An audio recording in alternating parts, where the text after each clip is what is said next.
वो इस तरीके से आए ना कि लाइक अगले वाले बंदे को हिला के रखते। अगर ऑपोजिशन में कोई आदमी हो ना कि वो डरे, हाँ अगर अभी आपको सऊदी अरेबिया, अगर आप फॉर एग्जांपल नवाज शरीफ साहब चले भी जाए सऊदी अरेबिया, जो वो इंडिया दे रहे हैं, बिल्कुल बिल्कुल, और फॉर एग्जांपल वो, मैं कहता हूं कि खुदा ना खास्ता वो उनके पांव भी पड़ जाए कि यार हमें दे दें, हम डिफॉल्ट हो रहे, अगर उन्होंने फॉर एग्जांपल 1 बिलियन दे भी दिए ना, इसके बाद आपको कुछ नहीं मिलने वाला। ये भी आपको बहुत मुश्किल से, ब्यूरोक्रेसी, हिंदू सुपरमेसी की बात की, उस दौर में लोगों ने दीन का लेबल लगाया, दाढ़ी रखी, सर पे पटका बांधा, 4 लोग अपने साथ मिलाए और उन्होंने फतवा दिया, जो शख्स इंग्लिश का एक लफ्ज भी बोले। तो मुझे लगता है कि हमारे कश्मीर में ये जज नहीं किया जाता कि तुम क्या पहन रही हो, तुम कैसे चल रही हो, तुम्हारा क्या मेन मोटो है। हमारे नहीं समझ पा रहे जो आपने बात किया, एमबीएस का दिमाग हम उस तरह नहीं पढ़ पा रहे जिस तरह हमें जरूरत है।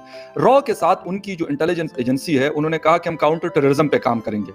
अब ये वाली चीजें, मतलब वो जो जगह हमारी किसी जमाने में हुआ करती थी रियाद में, वो न्यू दिल्ली ने ले ली, और बाकी ये जंगल का कानून नहीं है, इंसानों की बस्ती है, इंसानों की बस्ती है।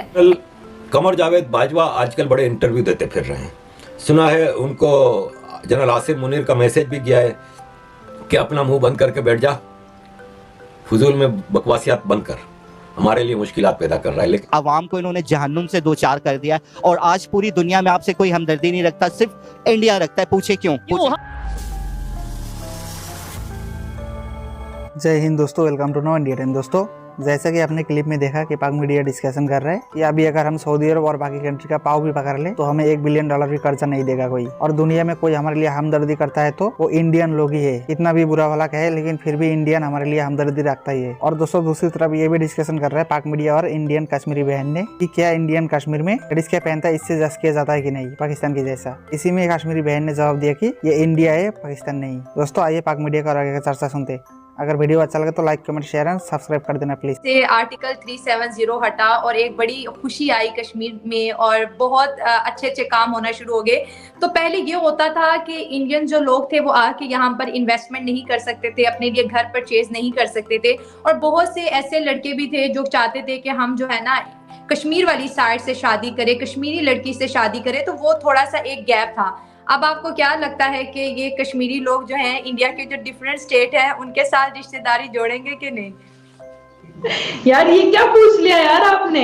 Like see I tell you one thing, मैं किसी की पर्सनल लाइफ में नहीं जाऊंगी, लेकिन हाँ अगर मेरे को ऑप्शन मिलेगा शादी करने का बाहर तो मैं डेफिनेटली करूंगी, क्योंकि मैं अगर अपनी बात करूंगी तो या यू नो व्हाट, मैं चाहती हूँ कि सारे कल्चर जो है ना वो हिंदुस्तान कश्मीर में आए और सब लोग जो है ना मिल बांट कर रहे, तो वो दिक्कत ही ना हो कि नहीं भाई ऐसा नहीं करना वैसा नहीं करना है। So I want each and everything कि हमारा सेटेबल रहे।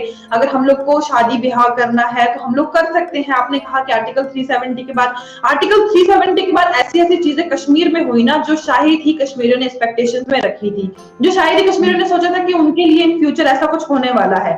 तो आर्टिकल 370 के बाद बहुत सारी ऐसी चीजें हैं जो हम कश्मीरियों को मिली। अब आपने कहा कि कोई जमीन ले सकता है, नहीं ले सकता, तो देखिए जब वो महाराजा हरि सिंह वाली बात है वो तो मैं छेड़ूंगी नहीं, क्योंकि इतनी हिस्ट्री पे कौन जाएगा, आपको भी नॉलेज नहीं होगी, लेकिन मैंने नॉलेज ले रखी थी। तो तब वो जो कॉन्ट्रैक्ट साइन हुआ था जिसने बोला था कि नहीं ले सकते हैं बाहर के लोग जमीन या नहीं ले सकते हैं, तो वैसा कुछ नहीं है। कश्मीर सबका है, कश्मीर हिंदुस्तानियों का भी है, कश्मीर हम कश्मीरियों का भी है। तो वी हैव राइट, हमारे पास वो राइट है कि हम जुड़ के सारे जो है एक मतलब ना एक मुद्दे पे रहें, और कश्मीर जो है कश्मीर को कभी मुद्दा ना बनाएं, क्योंकि देखिए पाकिस्तानियों के दिमागों में कीड़ा रहता है ना। मैंने लास्ट टाइम भी एक डिबेट करा था जिसमें वो शख्स जो है वो बार बार ये बात कह रहा था कि कश्मीर मुद्दा है, कश्मीर मुद्दा है। तो भाइयों कश्मीर मुद्दा नहीं है, कश्मीर को तुम लोग मुद्दा बना रहे हो। कश्मीर में सब कुछ नॉर्मली चल रहा है। अब यहाँ पर आप लोग रह भी सकते हो, आप लोग खा सकते हो, आप लोग चल सकते हो, आप लोग पी सकते हो, whatever you wanted to do you can do in नया कश्मीर। सो आई थिंक मुझे लगता है कि आर्टिकल 370 हटाना एक बहुत बड़ा और ग्रेट डिसीजन था, डेवलपमेंट के नाम से या डेमोक्रेसी के नाम से या और भी बहुत सारी चीजों के नाम से। सो आई फील प्राउड कि मैं एक कश्मीरी इंडियन हूँ एंड इतने नाज एंड फकर से ये सारी बातें बोल रही हूँ, और मेरे भाई जो इस वीडियो को देख रहे हैं तो वो भी लाइक प्राउड फील करते हैं कि नहीं हमारे कश्मीर की बेटी भी कितने जोश और जज्बे से ये बातें जो है अपने पॉइंट ऑफ व्यू को सामने रखती है, क्योंकि ये असलियत है। जब तक हम असलियत नहीं बताएंगे तब तक लोगों को समझ नहीं आएगा। और रियलिटी जो आप सोशल मीडिया पे देखते हो या जो आपके पाकिस्तान के जो चैनल्स में चलाया जाता है कि कश्मीर में आज भी कर्फ्यू है, कश्मीर में आज भी ये सब चल रहा है, मुस्लिम्स के साथ ये सब किया जा रहा है, तो वो सब कुछ भी नहीं है। कश्मीर अब पीस है, कश्मीर में अब शांति है और अमन है। अच्छा उरफाना जी, हमें ये बताइए कि कश्मीर में जो है विमेन सिक्योरिटी को लेके क्या इंतजामात है? वहाँ की विमेन्स, वहाँ की गर्ल्स कितना सिक्योर फील करती हैं? क्या रात को शाम में आप ट्रैवल कर सकते हो एक सिटी से दूसरी सिटी? कोई मतलब कि ऐसे जैसे हमारे यहाँ होता है स्पेशली लाहौर में 5-6 बजे के बाद अगर चले गए तो फिर अपनी जिम्मेदारी है, कोई रिस्पॉन्सिबल नहीं है, आपके साथ कुछ भी हो सकता है। तो कश्मीर में क्या हालात हैं लड़कियों की तहफ़्फ़ुज़ के?